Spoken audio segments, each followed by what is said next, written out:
আবার কি করছো এখন? এই চাল বার করছি, রান্না করবো। আজকে শনিবার নিরামিষি।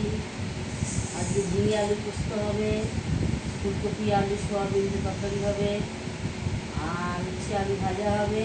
আর আম তো পেলাম না, তাই টমেটো চাটনি করবো। তুমি রোজই বন্ধুরা বন্ধুদের বলছো যে আমের চাটনি মানে সরি আম পাচ্ছ না।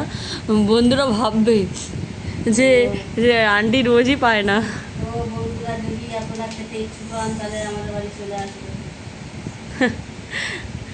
আমার মায়ের এটা কমন কথা হয়ে গেছে। তুমি কি রোজই আম পাও না মা? সত্যি আম পাচ্ছি না। দুঃখের বিষয়। আর সকালে জল খাবার কখন খাবে?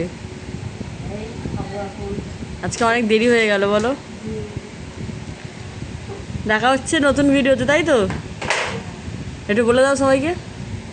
দেখা হচ্ছে নতুন